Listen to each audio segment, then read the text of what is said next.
फारूक भाई क्या कहेंगे आज शमूलियत वापस। मैंने तो कहा ये इंतहाई अहमियत का हामिल दिन है। 12 जनवरी नया साल है 2023। तो लोगों के लिए पूरे ये सिंध के शहरों में रहने वाले बानियाने पाकिस्तान की मौजूदा नस्ल महाजरों के लिए तो है, लेकिन पूरे सिंध के लिए और यहाँ जो हर ज़बान बोलने वाला पाकिस्तानी, हर इलाके का पाकिस्तानी, हर मज़हब हर मसलक का पाकिस्तानी, उन्हें अगर कोई उम्मीद है तो हमसे है। इसलिए कि हम इस बात के अलम बरदार हैं कि इस पाकिस्तान में मिडिल क्लास पढ़े लिखे नौजवानों का एक मुनज़्ज़म, मुत्तहिद और मुतहर्रिक सियासी अमल बनेगा तो ये पाकिस्तान सही मानों में कायद-ए-आज़म मोहम्मद अली जिन्ना का पाकिस्तान बनेगा, जहाँ सबके साथ अदल व इंसाफ होगा, सबको तरक्की के यकसा मौक़े मिलेंगे, सबको तालीम की, सेहत की बुनियादी सहूलतें सबको मिलेगी और सबको एक नज़र से देखा जाएगा। वरना यहाँ तो कहीं वडेरे हैं, कहीं सरमायादार हैं, कहीं जागीरदार हैं, कहीं मौरूसी सियासत है। तो पूरे मुल्क की अगर कोई उम्मीद है, मिडिल क्लास कोई इनकलाब है, तो वो एमकेएम पाकिस्तान का। अब बदकिस्मती थी, कुछ हमारी कोताहियाँ गलतियाँ थी, कुछ बाहर के अवामिल थे कि हम तकसीम हो गए। आज सब ने, मैं तो 2 सालों से लगा हुआ था कि ये सब मुत्तहिद, मुनज़्ज़म और मुतहर्रिक हो। आज हमने एक मुत्तहिद, मुनज़्ज़म और मुतहर्रिक एमकेएम पाकिस्तान कायम कर दी, जो 23 अगस्त को मैंने लंदन से अलग की थी। आज हमने दोबारा एक मिडिल क्लास की नौजवानों की, पढ़े लिखे लोगों की एमकेएम कायम कर दी। आगे मिशन क्या होगा? आगे जो एक तरफ पीपल्स पार्टी के साथ इत्तेहाद है, जिसमें जो है वो पीडीएम की जो इत्तेहाद है वहाँ पे, जिसकी वजह से आप फैसले नहीं कर पा रहे। मैंने तो मशवरा दिया ना कि भाई अगर हमें अपने फ़ैसले करने हैं तो अब हमें हमारा वजूद इन्होंने जो है वो उसकी नफ़ी कर दी है।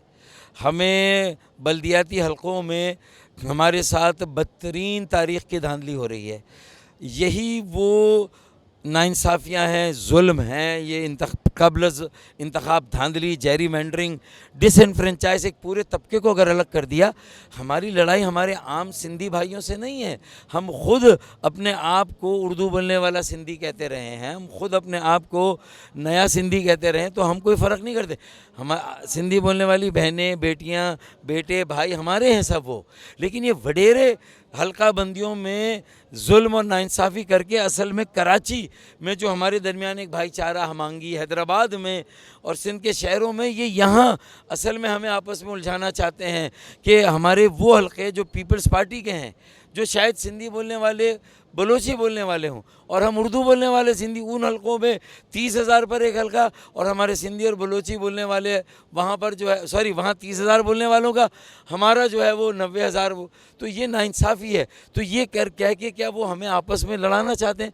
तो मैं उन अपने सिंधी बोलने वाले सिंधी भाइयों, जो हमारे बहनें, भाई, बेटे हैं, मैं उनसे कहूँगा कि साजिश से बचे, हम इससे कामयाब नहीं होने देंगे।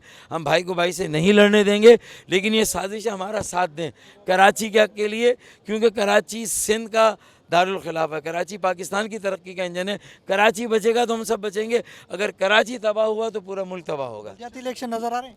बल्दियाती इलेक्शन तो नहीं होंगे, ऐसे हालात में क्या होंगे बल्दियाती इलेक्शन? जी नाज़रीन, आप अगर फिर भी होते हैं तो हमें बॉयकॉट करना चाहिए। ठीक है जी। फारूक सत्तार ने मशवरा दिया है एमक्यूएम को कि अगर फिर भी अगर इलेक्शन होते हैं तो बायकॉट करना चाहिए। और ये फारूक सत्तार शमूलियत के बाद जो है वो कह रहे हैं, और इनका एमक्यूएम को मशवरा है कि इस वक्त इलेक्शन होने जा रहे हैं या नहीं, ये तो आज फैसला पता चलेगा या कल पता चलेगा। लेकिन फारूक सत्तार का जो शमूलियत के बाद इस वक्त जैसे बाहर हैं, तो उन्होंने बड़ी अहम बातें की कि अब जो है सिर्फ़ और सिर्फ आगे का सोचना चाहिए। जी।